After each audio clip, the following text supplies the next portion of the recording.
is going on, YouTube people? New Cards and Comics here today to discuss the latest nonsense on the Sports Card Nonsense Facebook page.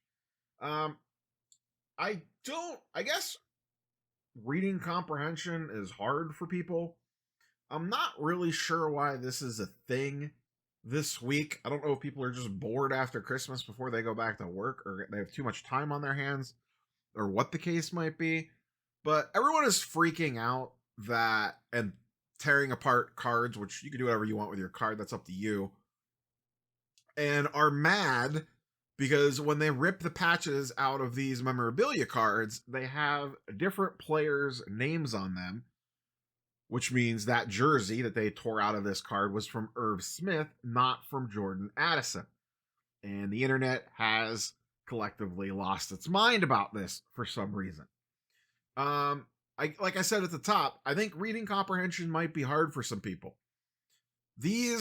Most of these cards anymore, Panini changed this back in 2020, do not say that they are player worn anymore, or even game used. And to be honest, just because they're player worn doesn't fix it either. We'll talk more about that in a second. I did pull this card up, this same card, pulled it up on eBay so we could see the back on what it says. And this is what most Panini cards say these days. The enclosed authentic memorabilia is not from any specific game or event. That right there tells you all you need to know. This patch and 98% of Panini patches are nonsense. Absolute nonsense. They are literally jerseys bought from Walmart, Dick's, Target, wherever. Now, even if this said player worn, that doesn't necessarily mean that this would be wrong. It doesn't say that the player wore their own jersey. There's that, and I couldn't find it off the top of my head. There's that famous image of, I think it was like Deuce McAllister or someone walking around wearing like 17 jerseys at once, layered on top of each other. They look like a little turtle sticking out of a shell at the top because he had so many jerseys on underneath him. That makes it player worn. It doesn't necessarily have to be their jersey. In fact, they use jerseys that are specifically not the players in a lot of cases so they could get more beefier patches out of them. Go look at a lot of Luka NT RPAs from his rookie year. The numbers look like 8s. Why? Because you can make more patches out of an 8 than you can his number. He wore the jersey. That part is indeed accurate. The jersey was worn by Luka. It just wasn't a Luka jersey. It was a Dallas Mavericks jersey with a number 88 on it. This has been the way for a while now. So I am not sure why people are all like, we're suing Panini. I'm taking Panini to court. This is nonsense. They're doing something wrong because this is just a bad way to make cards, but legally, they are not doing anything wrong. Now, I get this question a lot about Topps Dynasty. Topps Dynasty on the back says not associated with any specific game or event, but on the front, and a lot of Topps cards will say this, will say game used memorabilia. That is because Topps sometimes gives specific dated memorabilia in cards. That is saying that the patch on the front is a game used patch. What it's saying on the back is that they are not telling us what specific game that it is from. Now, I don't know that they do this. It could technically be from a spring training game. It doesn't say that it's a Major League Baseball game. It just says that it is a game-used patch. We don't really know. Some cards you do.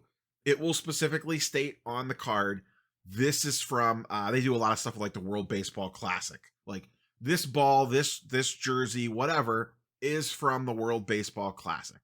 LeBron has extremely high-end, which are Panini, extremely high-end patches from the NBA Finals going around. They sell for decent chunks of money, but it specifically states on the card this patch is from Game 6 of the 2016 NBA Finals, or whatever the case might be.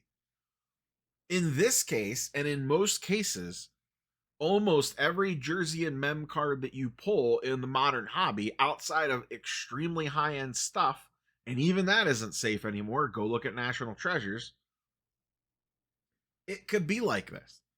And like I said, just because it says player worn doesn't really mean anything. It just means that the player wore that jersey. That is indeed a fact. If the player did not actually wear the jersey, good luck proving it, that would be a problem for them. But if Jordan Addison wore an Irv Smith jersey and they put player worn on the back of this card, that's perfectly fine. But I don't know why we're all up in arms about this. They tell you directly on the card, this is not from any specific game or event. Now, you could say this is shitty, and I would say I agree with you, but they don't care. And guess what? The hobby, for the most part, up until this week, all of a sudden, doesn't care. If they did, you all wouldn't FOMO and spend $3,000 to $5,000 on an NT RPA for whoever the latest quarterback is, with a jersey swap in it that has nothing to do with the player or an event. At least some flawless stuff is game used, but even that is questionable in a lot of cases these days. The long and the short of it is, if you are buying stuff like this, you need to do your due diligence. Don't assume. Don't assume. If it says player worn, guess what? The patch in there might not actually be the player's jersey. If it says game worn and player worn, that gives you a little bit more leeway in things. But things like this, or just player worn jersey, whatever the case might be, odds are there's probably some nonsense going on with that patch. If you want to rip your cards apart and see it for yourself, more power to you. But why would Panini do it any other way? It's A, way cheaper, B, way easier, and C, we clearly don't seem to care. At least a decent chunk of people don't, because the price for these products is still extremely high. If everyone threw a hissy fit about this and boycotted NT or any, especially high-end, it's an absolute joke that National Treasures, and it hasn't for a while to be fair, but it's an absolute joke that they charge the prices that they do for these boxes, and people line up like sheep to chase this crap that has jerseys from Walmart inside them. We have no one to blame but ourselves because people buy this crap. If people actually pushed back and said, no, I'm not buying it. No, I don't want that card. That's just a fake napkin. I don't care. It's a bunch of nonsense. That's junk. Then maybe they would have some incentive to change. But they don't. One, they're losing the license anyway, so they don't really care. And two, even if they weren't losing the license, unless there was actual market pushback, spoilers, they're not going to care. Now, you can say what you will about Topps. They are typically a lot better about including game-used memorabilia in cards than Panini is in most cases. Even if you rip like a Topps Series 1 or Series 2 box, a lot of times you'll get those mem cards in there. And those will say game-used on them.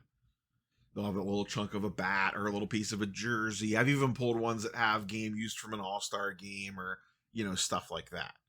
So that's the way that it is these days in the modern hobby. If you want something from a specific game or that is actually game used, you need to do your due diligence, and you're probably going to pay a premium for it. That's all I got for you, boys and girls. As always, curious for your thoughts and comments down below. Catch you on the next one. Peace.